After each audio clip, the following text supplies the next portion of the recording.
Dear Venerable Sirs and Nuns, Your Excellencies, all the executives of Kaisit, and distinguished guests, and my dear friends in the Dhamma. So it is my great honor to be here in this second international workshop fostering inter and intra-religious dialogue to prevent and mitigate conflict in South and Southeast Asia. I wish to thank to the government of Indonesia and the organizing committee of Kaisit in this humble gathering for inviting me to deliver a speech on the religious harmony among all religions in South Asian and Southeast Asia, especially Indonesia, Malaysia, Sri Lanka, Thailand and Myanmar, which we have enjoyed for many centuries past. Since I am cooperatively working among these countries for last 18 years, I have seen that how the people in different religions have been living together with peace and harmony, and what factors have been the obstacles for such peace living societies. So let me to share some ideas, especially related to Sri Lanka. The Easter Sunday bombings in Sri Lanka done by some religious extremists in last 21st April for reasons unknown did separate the Muslims from the other religions in Sri Lanka. But I must emphasize here, most of the right thinking Muslims never wanted this to happen in Sri Lanka, as the Sinhalese and Muslims have lived peacefully in Sri Lanka probably from the 3rd century. These terrorist attacks by religious extremists made a serious damage to the cordial relations enjoyed by Buddhist, Christian, Muslims and Hindus. Sadly, it was one of the most brutal terrorist attacks on the Christians on Easter Sunday when they were praying in church and the tourists in the hotels. Since then, the Sinhalese community have started to disrespect to the Muslims, feel unpleasant to associate them, boycott their establishment. The trust that the two communities enjoyed over the centuries was cracked. As religious leaders, it is our responsibility now to bridge the gap between the two religions and bring harmony within all religions in this small island of Sri Lanka, to set an example to the world how all religions can live harmoniously in one country. In the context of religious harmony, I think that the common ground of all religions is what we call the golden rule. It is treat others as you want to be treated, or do unto others as you would have them to do you. Buddhism teaches compassion based on this principle. With referring to the reference may be made here to a letter said to have been addressed to Emperor Aurangzeb by Chhatrapati Shivaji, where he is reported to have said, Hinduism and Islam are both beautiful manifestations of divine spirit. The call for the prayers is given in the mosque. The bell rings to the divine glory in the temples. Anyone bearing fanaticism and religious hatred must be acting against the commands of the gods. True to the world, no religions teach to destroy human lives for any reasons. The Buddha has mentioned in Dhammapada, which concerned as the handbook of the Buddhist, thus, all tremble of force, all afraid of death, comparing others with oneself, kill not, no cause to kill. The Holy Quran teaches to respect all humans, just like the teachings of the Buddha or the teachings of the Jesus Christ. When a child is born, not knowing that religions that child has to follow, what language the child has to speak, he has to follow the religions of the parents. So it is simple to understand that we all are born same.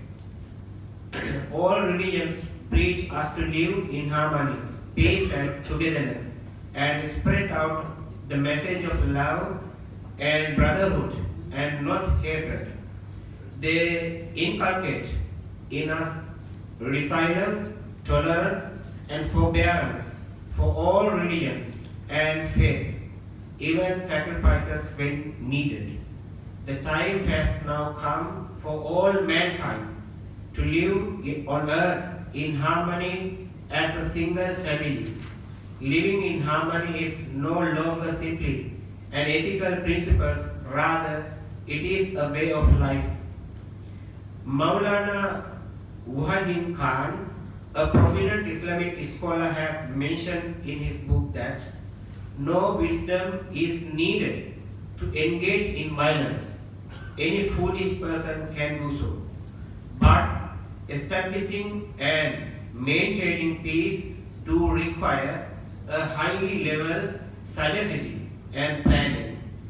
One who knows how to tackle problems with wise planning will always choose to refrain from stopping to violence. Communal harmony is paramount in any country that has multiple religions and communities. We must strive hard to train and educate people in harmonious cohabitation. Where it is necessary, we may introduce some laws and regulations also, but all that should promote harmony. Media has a very big responsibility towards bringing in the harmony among the religions.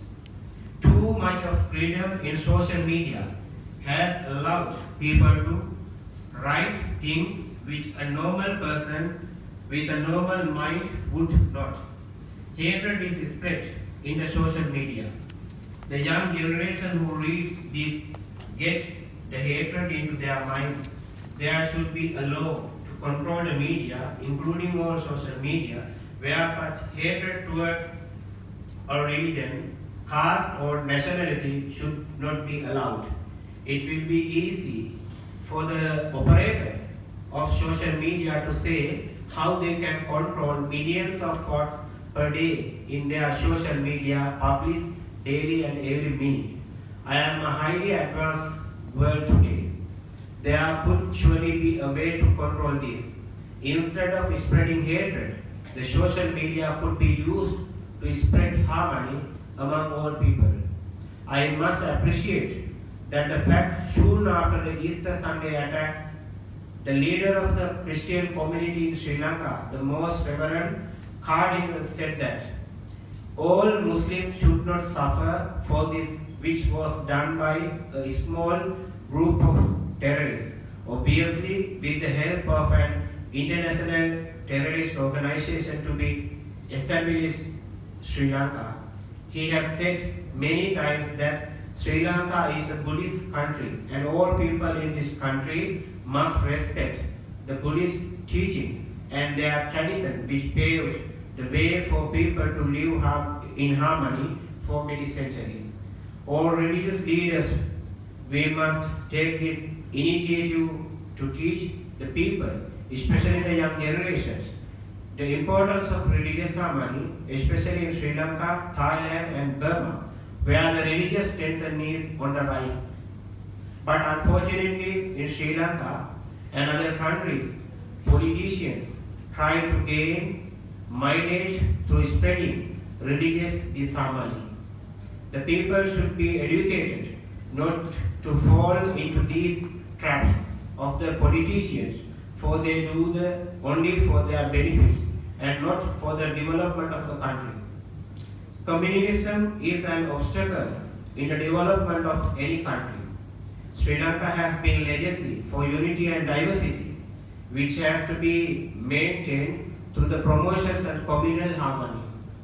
There is also an urgent need to strengthen the spirit of nationalism among citizens of the country. We have to probably address the rising intolerance in the society for maintaining peace.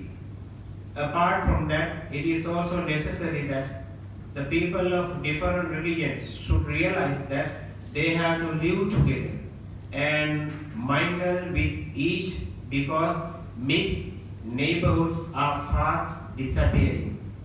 In different societies, from the safety point of view, people prefer to live in ghettos. It is necessary that at the village, municipal and city level social harmony committees have to be constituted to promote communal harmony among the members of society. There is also a need to teach mutual tolerance and harmony so that every citizen of the countries governed by the rule of law can live in peace and harmony. For this, the religious harmony and the need of respect each religion must be taught to the children from the baby classes. The teachers who teach that must also practice what they teach.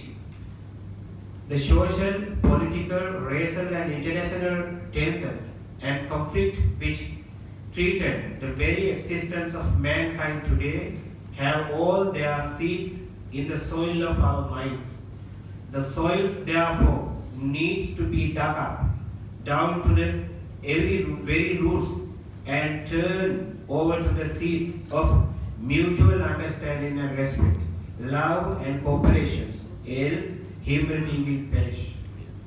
It will be a difficult task with extremist groups from the most religions coming in front of us, but yet we cannot move away from our responsibility towards the society. At a time, the society needs the intervention of religions, leaders to iron out the differences between the religions and races. Leave alone the politicians. We as religious leaders should take the initiative for this without any further delay. I am happy to see that the organizers of this significant gathering have called upon both religious leaders and policy makers to work together to make up an action plan for promoting and propagating peace and harmony within the communities of above particular countries. The Assembly has been focused in discussing several important issues and making applicable policies to resolve such issues. I hope and congratulate to both religious leaders and policy makers for a successful assembly. May all beings be happy and free from suffering. Thank you very much.